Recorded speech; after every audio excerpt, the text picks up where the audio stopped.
Hi, I'm Travis Portia. I am a front-end web developer here at Palantir. So I do everything from Drupal site building, theming, bug tickets, just anything that's kind of related to the front end site building and design.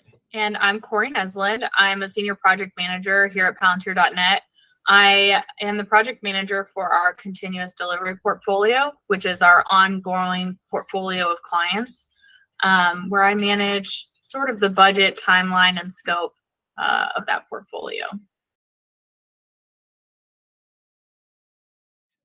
Studies have shown that companies that lean more towards psychological safe practices perform better. People feel better, people feel more comfortable, work gets pushed faster.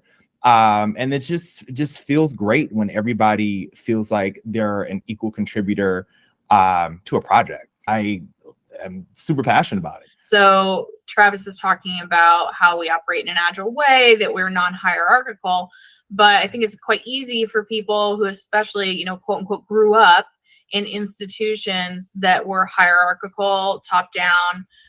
It's easy to fall back into the practices that are then detrimental in the new environment that you're working in.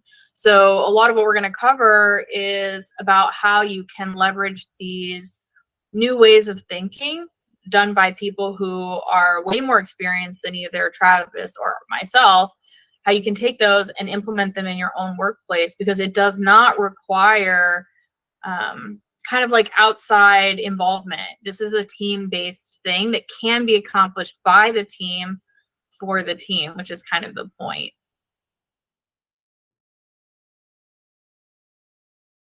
It's very, very important to empower each individual, especially devs and engineers who may not have the confidence to ask questions and may not have the confidence to communicate issues.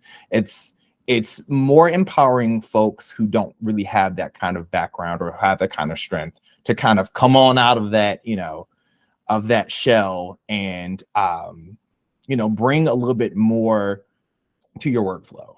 So hopefully this presentation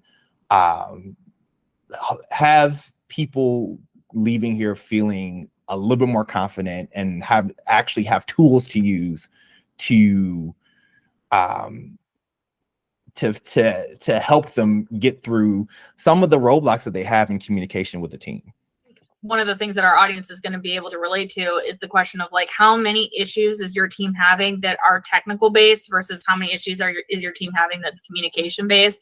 And I think a lot of people who've been in the Drupal space, who've been in the remote work, the agile space can confirm, like, many of them are communication problems, right? They're not necessarily technical problems. So if you have the technical expertise on your team to handle the technical side, the opposite side is, do you have the communication expertise to handle the communication pieces that are also affecting your team? And that's kind of the soft skill area that I think there's quite a significant need in the Drupal community for us to kind of go over and talk about from a practical perspective.